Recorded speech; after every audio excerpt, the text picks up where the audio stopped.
Mo. Talaga. Kasama ako sa ending.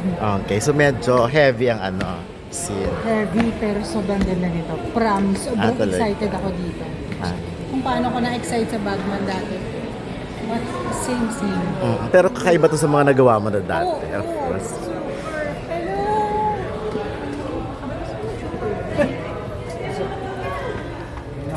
Yeah, yung Sorry, later po Ay, yung sige. Pero dun, meron palang Sa private Sa taas, parang Ba paper. yan? Parang paper sa mo. Ay, parang may sponsor, oo. Di pero pwede kang model nun. Pero sa taas. Para sa mga VIP. Hindi ko rin napapansin yun. Doon kami pinakakyan. Kita aso. Kaya pala nabigyan ako ng 4 na ticket. So anong feeling mo papalabas uli? Makikita mo na yung babalik na naman yung Na virginal pa siya. sure ka? Hindi siya sure. Uy, ang bata mo pa doon, yayo. Lang ako nun. Kaya ako, virginal pa nga. Ano ba yan? Talaga ba? Kinalakuhan natin yun doon. Pero naniniwala kong virgin siya doon eh. Oo naman. Ba't bumulong ka doon? Sabi ko, hindi ka sure Wala lang, pinapatawa ko lang. Wala kasi no. O klarin natin yun. Victory ka pa doon na kasi batang-bata ka naman doon, yayo. Pero ang galing-galing doon. Natuwang... Hindi. Kasi wala siyang problema eh. Wala problema. Masaya ako. Oo, and... Nanood ako, tapos nandun yung mga nagdirektoran, tapos nag-review lang. The punchline. Ano mas maganda kung may... Magkaiba yun eh. Siyempre parang sa Di syempre galing sa pelikula yung Pipiliin ko yung pelikula, pero na-amaze ako sa... Hindi naman nangarap na sana isa ka sa mga Lahat kami nangarap. Actually, the first time yung mga social media, nag-message agad si Raymond. Diba may group kami? At kumakanta naman Herbert, din oo. kayo. Herbert, Yula, Cheska, lahat kami, may group mo, G. Tapos nag-message si Raymond. Siya, una-una nakapag-so, guys, but it is going to be a musical. You think we're gonna be in it? Gano'n si Raymond. Tapos lahat kami sagot, malamang ikaw lang kasi ikaw lang singer. Tapos yung pala, hindi pala. invite natin sa premiere. Oo. Sana meron din kayong black screening.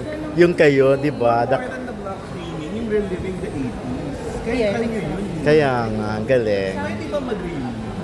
Pwede. Alam ko pwede na. Alam ko may gagawin sana. Pero nag-busy na si Aga. Di ba nag-busy na siya?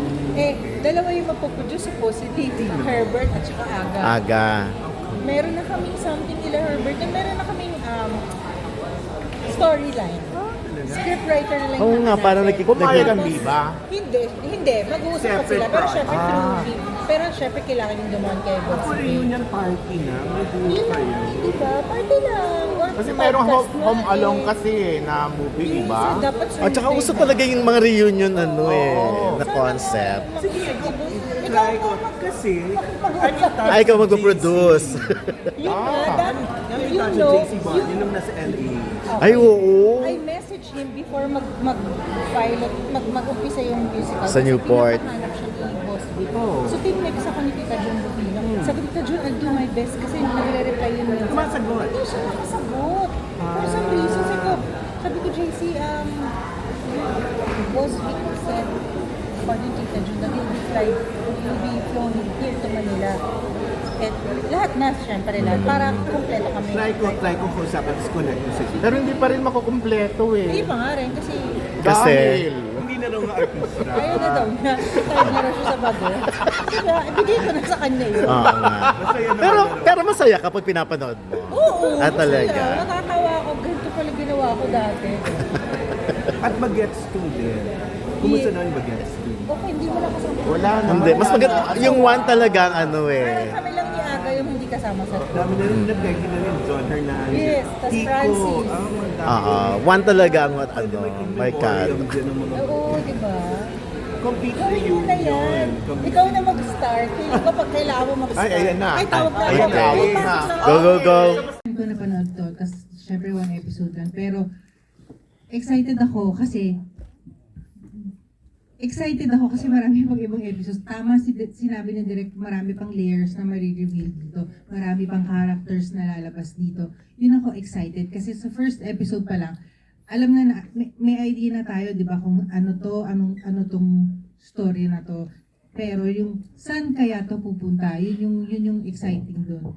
Tsaka, it's always, for me based on my personal experience, para sa akin, paggawa ng Rain, sabi ko nga pangalawang beses ko na itong magtrabaho sa kanila, lagi siyang,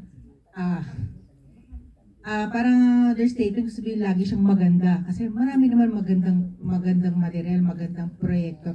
Pero kasi, speaking from like sa pinanggaling kong Bagman, I'm sure alam niyo naman kung gaano kaganda yung series na yun. As in talagang maganda. Kasi ito another Direk Shugo na alam mo na maganda to at hindi lang to maganda pero kasi may aral din dito. At saka tama nga saka sinasabi nga namin, ibang storya to, ibang narrative to kasi kwento to na nating mga Pilipino, ng mga kababayan natin. So it's something that we should really look forward to, something na exciting and something na dapat maging aware tayo kasi tayo to dito yun sa bansa natin. Siyempre, you have to sit down with Direk Shugo, tapos mahilig kasi ako magtanong, so kailangan tanungin ko para sa being ko. Kailangan ko malaman kung ano ba si Feli, anong pinanggagalingan ni Feli, anong problema ni Feli sa family, like yung kanina sa mag-ama niya.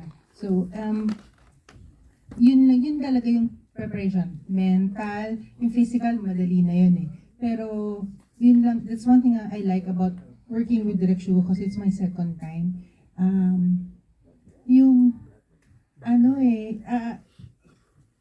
Iba kasi si Direk Shugo, siya yung tipo ng director na pababayaan ka niya. Kasi may tiwala siya sa bawat actor niya. Hindi siya yung nagde-demand, hindi siya nagko-command. Kasi it's one thing also that I like about working with the people in Rain Entertainment, especially si Direk Shugo, kasi yung tiwala nila, binibigay nila sa actor nila. So, ikaw ang bahala kung paano mo siya gagawin, paano ang treatment mo. So, yun pa lang, di ba nakaka-inspire as an actor na alam mo may tiwala sa'yo yung director mo. So, ikaw, nalalaro mo yung character mo. So, tapos, syempre, he's very appreciative of what you do. So, that's super malaking bagay para sa amin. Thank you.